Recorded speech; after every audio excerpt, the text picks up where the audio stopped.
എല്ലാവർക്കും ഞങ്ങളുടെ ചെറിയ പെരുന്നാൾ ആശംസകൾ. അപ്പോൾ നമ്മൾ പള്ളിയിലേക്ക് പോകാൻ കേട്ടോ. കഴിഞ്ഞ പെരുന്നാളിനൊക്കെ നേരം വൈകിയാണ് കേട്ടോ പോകാൻ റെഡി ആയത്. ഇത്തവണ എന്തായാലും നേരത്തെ തന്നെ റെഡിയായി. 8 മണിക്കാണ് നിസ്കാരം. നേരെ നെല്ലിക്കുത്ത് ജുമാ മസ്ജിദ് പള്ളിയിലേക്ക്, അവിടെയാണ് നമ്മൾ പെരുന്നാൾ നിസ്കാരം കൂടുന്നത്. പോവാം, പള്ളിയിൽ നിന്ന് വന്നിട്ട് കയറാം. പള്ളിയിൽ നിന്നിട്ട് കയറാം, പോവാം. പള്ളിയുടെ തൊട്ടടുത്ത് തന്നെയാണ് പെങ്ങളെ വീട്. അതുകൊണ്ട് നമ്മൾ വണ്ടി അവിടെ വെച്ചിട്ട് നേരെ പള്ളിയിലേക്ക് പോവുകയാണ് ചെയ്തത്. തിരിച്ച് പള്ളി കഴിഞ്ഞതിന് ശേഷമേ നമ്മൾ അവിടെ കയറുന്നുള്ളൂ.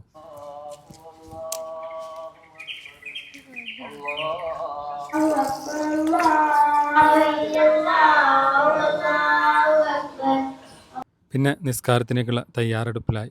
നിസ്കാരം കഴിഞ്ഞ് ഖുതുബയും കഴിഞ്ഞ് ഉസ്താദിൻ്റെ, അതായത് പള്ളി ഇമാമിൻ്റെ ഉപദേശങ്ങളും അതെല്ലാം കഴിഞ്ഞതിന് ശേഷം പ്രാർത്ഥന ഉണ്ടായിരുന്നു, കൂട്ടപ്രാർത്ഥന. കാരണം ഖബർസ്ഥാനുള്ള ഒരു പള്ളിയാണ്, അവിടെ എല്ലാവർക്കും വേണ്ടിയിട്ടുള്ളൊരു പ്രാർത്ഥന എല്ലാ പെരുന്നാളിലും നടത്താറുണ്ട്. ഉസ്താദ് പറഞ്ഞ ഉപദേശങ്ങളിൽ ഒന്ന് ഞാൻ ശ്രദ്ധിക്കപ്പെട്ടത് എന്താ വെച്ചാൽ, മറ്റു മതസ്ഥരെ കൂടി നമ്മുടെ സന്തോഷത്തിൽ പങ്കുവെക്കുക. അതുപോലെ തന്നെ നമ്മുടെ കുടുംബങ്ങളിൽ, സൗഹൃദങ്ങളിലൊക്കെ തന്നെ സ്നേഹം പ്രകടിപ്പിക്കുക. പ്രാർത്ഥനയൊക്കെ കഴിഞ്ഞാൽ ഉസ്താദിൻ്റെ നാട്ടിലേക്ക് പോകും. അപ്പോൾ നമ്മളെ നാട്ടിലെ മഹലിലുള്ള എല്ലാവരും ഉസ്താദിനൊന്ന് കാണും. എല്ലാവരും തന്നെ ഉസ്താദിന് പെരുന്നാൾ പൈസ ഒക്കെ കൊടുത്തിട്ട് സന്തോഷത്തോടു കൂടി തന്നെയാണ് പറഞ്ഞയക്കാറ്. പരസ്പരം ആലിംഗനം ചെയ്ത് ഇതുപോലെ സന്തോഷങ്ങൾ പങ്കുവെക്കുന്ന ഒരുപാട് പേരെ പള്ളിയിൽ നമുക്ക് കാണാൻ പറ്റും. നമ്മൾ നിസ്കാരം കഴിഞ്ഞ് പ്രാർത്ഥന കഴിഞ്ഞാൽ പിന്നെ വല്യമ്മയുടെ വല്യപ്പയുടെ ഖബർസ്ഥാനിൽ പോയിട്ട് എല്ലാവരും കൂടിയിട്ടൊന്ന് പ്രാർത്ഥന നടത്താറുണ്ട്. അതെല്ലാ പെരുന്നാളും ചെയ്യാറുള്ളതാണ്. പിന്നെ എല്ലാവരും ഇതുപോലെ ഉണ്ടല്ലേ, പരസ്പരം കാണുന്നു, സംസാരിക്കുന്നു, സന്തോഷങ്ങൾ പങ്കുവയ്ക്കുന്നു. നേരത്തെ പറഞ്ഞ പോലെ പലരുടെ കുടുംബത്തിൽ നിന്നും മരിച്ചു പോയവരുണ്ടാവും. അവരുടെ എല്ലാം ഖബർ സ്ഥാനമുള്ള ഒരു പള്ളിയായതുകൊണ്ട് തന്നെ എല്ലാവരും ഇതുപോലെ പ്രാർത്ഥനകൾ നടത്താറുണ്ട്.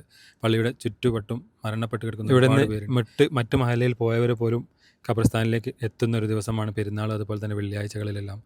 പിന്നെ നമ്മൾ എല്ലാവരും തന്നെ എല്ലാവർക്കും നിന്നിട്ട് ഒരു ഫോട്ടോ വീഡിയോ ഒക്കെ എടുത്തു കൊടുത്ത് കുറേ പേരുണ്ടായിരുന്നു. അതിനുശേഷം നമ്മൾ പെങ്ങളെ വീട്ടിൽ മുക്കൻ ടൗണിൽ ഇന്നലെ തന്നെ രാവിലെ തന്നെ തിരക്കായിരുന്നു കേട്ടോ. എല്ലാവരും ബീഫും കാര്യങ്ങളൊക്കെ വാങ്ങുന്നത്. ഒരുവിധം എല്ലാവരും തന്നെ പെരുന്നാൾ ഉറപ്പിച്ചിരുന്നു. കാരണം കാലാവസ്ഥ തെളിഞ്ഞ മാസപ്പിറവിക്ക് വേണ്ടി കാത്തിരുന്ന് അത് കണ്ട് പെരുന്നാൾ ആഘോഷിക്കുന്നത് വേറൊരു സന്തോഷം തന്നെയാണ്. പെങ്ങളെ വീട്ടിൽ ഫ്രൂട്ട് സലാഡായിരുന്നു കേട്ടോ. പായസമൊന്നും ഈ ചൂടത്താരും കഴിക്കൂല, അതുകൊണ്ട് തന്നെ ഫ്രൂട്ട് സലാഡ് എല്ലാവർക്കും ഇഷ്ടപ്പെടുന്ന ഒരു സാധനം തന്നെയാണ്.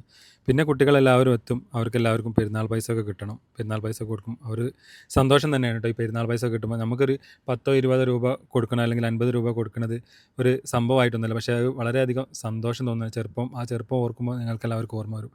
വളരെയധികം സന്തോഷമുള്ള കാര്യം തന്നെയാണ്. നമ്മളവിടുന്ന് കുറച്ച് നേരം സംസാരിച്ചൊക്കെ നിരുന്ന് പിന്നെ നേരെ തിരിച്ച് പോകാനുള്ള തയ്യാറെടുപ്പിലായി.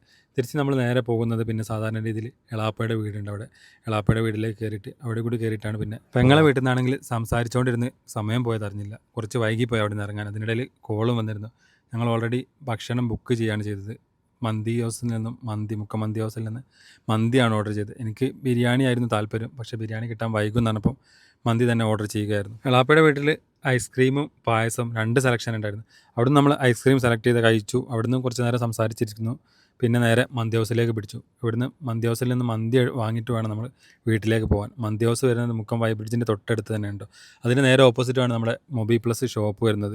മന്തി ഹൗസിന് മുന്നിൽ പാർക്കിംഗ് കിട്ടാത്തതുകൊണ്ട് നേരെ നമ്മളെ ഷോപ്പിൻ്റെ ഭാഗത്തേക്ക് പാർക്ക് ചെയ്ത് പിന്നെ നമ്മൾ ഫുഡ് വാങ്ങാനായിട്ട് മന്തി ഹൗസിലേക്ക് ചെന്ന് അവിടെ ചെന്ന് നോക്കുമ്പോൾ നമ്മുടെ നാട്ടുകാരുണ്ട്, പലരും ഉണ്ട്. അതുപോലെ തന്നെ ഫുഡ് ഓർഡർ ചെയ്തിട്ട് എല്ലാവരും എനിക്ക് തോന്നുന്നത് ഇപ്പോൾ പണ്ടത്തെ പോലെ വീട്ടിലൊന്നും ഉണ്ടാകും. ഞങ്ങൾ വീട്ടിലുണ്ടാക്കാതിരുന്നത് ഇന്നലെ ഷോപ്പിൽ നല്ല തിരക്കായിരുന്നു. പിന്നെ വീട്ടുകാർക്കാണെങ്കിലും ഒന്ന് റിലീഫ് വേണമെന്ന് പറയുന്നുണ്ടായിരുന്നു. അപ്പോൾ ഉമ്മ ഒക്കെ സ്വന്തമായിട്ട് ഇത് ചെയ്ത് കൂട്ടാൻ കഴിയില്ലാണ്. കാരണം വൈഫ് ഷോപ്പിലുണ്ടായിരുന്നല്ല. ഞങ്ങൾ ഏകദേശം 1 മണി വരെ കച്ചവടം ചെയ്തിരുന്നു. കച്ചവടം നല്ല പൗച്ചും ടെമ്പർ ഗ്ലാസും ഇതൊക്കെ വാങ്ങാൻ വേണ്ടിയിട്ട് രാത്രി നല്ല കസ്റ്റമേഴ്സ് തന്നെ നമുക്ക് ഉണ്ടായിരുന്നു. അങ്ങനെ നമ്മൾ ഫുഡൊക്കെ വാങ്ങി നേരെ എനിക്ക് ബിരിയാണിയാണ് താല്പര്യം എന്ന് പറഞ്ഞപ്പോൾ ഇനി ബിരിയാണി വേറൊരു ദിവസം ഉണ്ടാക്കി തരാമെന്ന് പറഞ്ഞു. എനിക്ക് തലശ്ശേരി ബിരിയാണി നല്ല ഇഷ്ടമാട്ടോ. തലശ്ശേരി ബിരിയാണി നമ്മുടെ നാട്ടിൽ അങ്ങനെ കിട്ടുമോയെന്നറിയില്ല. മുക്കത്ത് ഒരുവിധം ഷോപ്പുകളെല്ലാം തന്നെ അടവാണ് കേട്ടോ. പെരുന്നാളിന് പ്രത്യേകിച്ച് ആരും തുറക്കാറില്ല. പിന്നെ നേരെ വീട്ടുമായിട്ട് നമ്മളെ വീട്ടിലേക്ക് എത്തി. വീട്ടിൽ ഉമ്മനെ ഏൽപ്പിച്ചതിന് ശേഷം കുറച്ച് നേരം ഒന്ന് കിടക്കണം എന്ന് വിചാരിച്ചിരുന്നു.